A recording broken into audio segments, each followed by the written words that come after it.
ہم نے داؤد کو اپنے ہاں سے بڑا فضل عطا کیا تھا۔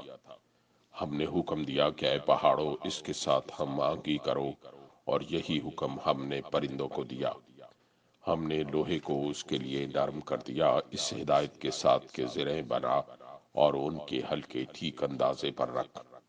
اے آل داؤد، نیک عمل کرو، جو کچھ تم کرتے ہو اس کو میں دیکھ رہا ہوں۔ اور سلیمان کے لیے ہم نے ہوا کو مسخر کر دیا، صبح کے وقت اس کا چلنا 1 مہینے کی راہ تک، اور شام کے وقت اس کا چلنا 1 مہینے کی راہ تک۔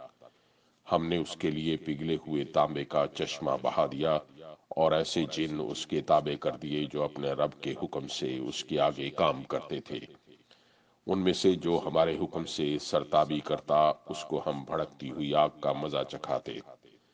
وہ اس کے لیے بناتے تھے جو کچھ وہ چاہتا، اونچی عمارتیں، تصویریں، بڑے بڑے حوض جیسے لگن، اور اپنی جگہ سے نہ ہٹنے والی بھاری دیگیں۔ اے آل داؤد، عمل کرو شکر کے طریقے پر، میرے بندوں میں کم ہی شکر گزار ہیں۔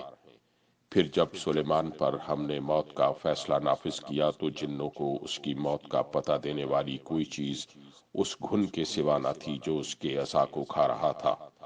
اس طرح جب سلیمان گر پڑا تو جنوں پر یہ بات کھل گئی کہ اگر وہ غیب کے جاننے والے ہوتے تو اس ذلت کے عذاب میں مبتلا نہ رہتے۔